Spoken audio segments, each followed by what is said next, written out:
I was watching the home opener game between the Lakers and the Warriors the other night. That was the same night where the Warriors received their championship ring. I gotta say, the NBA keeps improving those rings as they keep looking better year by year. Either by adding more diamond, gold, I don't know what they keep adding, but those rings just keep looking more, keep looking heavy. Although I can't touch them, but I can kind of see it through the screen. It's actually crazy. But the game itself was pretty good too. The Lakers engineered comeback down the stretch, but of all people, Andrew Wiggins, he held that up by hitting clutch three-pointers. I was actually surprised because this man always looks like he's not really trying, but like he's still good because he's just so supremely athletic.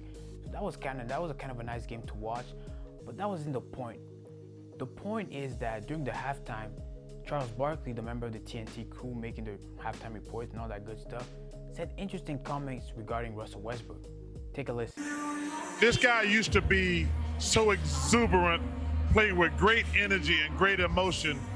I think the wear and tear mentally last year, starting this year, playing with Patrick Beverly, he's gonna, and the thing is, he gonna get the blame. At first I was following Charles, I was like, you know what, he may have a point, considering what happened during the offseason, with everything surrounding Russell Westbrook being shopped around, trying to get traded, the Lakers not really wanting him. I was like, maybe he has a point, maybe Russ is expressing that through his play.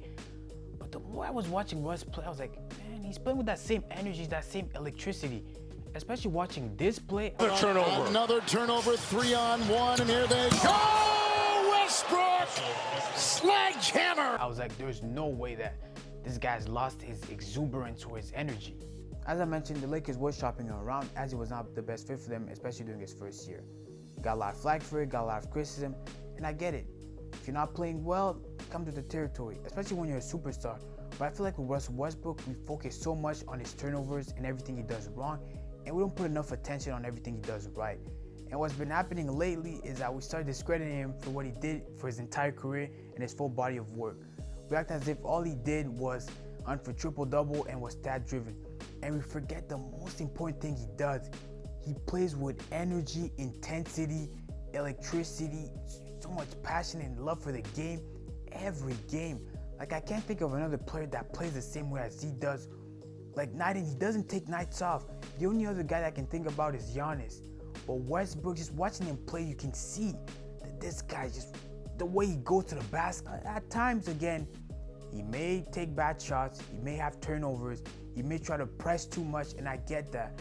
But like, he has the right idea. The way he plays, I feel like more guys should be playing like him, and they should follow him. So I find that they got so much away from that, and now everything they're focusing is everything he does wrong. But we start to forget everything that he does right. So I find that if you can just put a bit more attention on what he does right, it can just help a little bit. Even his former teammate Kevin Durant said that the game there's a lot of toxicity around the game, as everyone's just focusing on everything he does wrong. And I get it, he didn't have the best offseason, that's okay. But you know, we can still kind of give him props where props is due. That's all I'm talking about. We don't have to say he's a perfect player, but we just have to acknowledge that when he plays right, and not always constantly microscopically focusing on everything he does wrong. And getting back to the video that Charles Barkley made about Russell Westbrook, well, Russell did answer the question. Not directly, but during a press conference, he was asked about it, and he gave his comments regarding it. And I find it fascinating the manner in which he answered the question.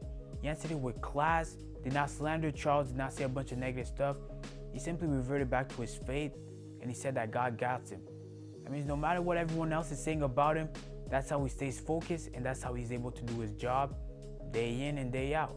Take a listen. Out of basketball for you, that you seem like you're not as exuberant or joyful because of kind of everything, all the noise over the past 10 months or so. Are you as joyful on the court? Has that started to wear on you? You know what, man? I'm super blessed and lean a lot on my faith.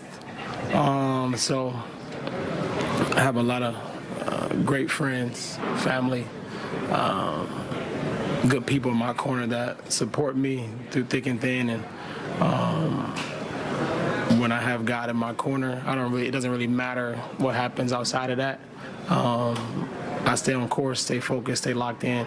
And that's all I can ask. Everything else that comes around it, I'm going to continue doing what I'm doing, stay locked into my craft, and everything else will take care of itself.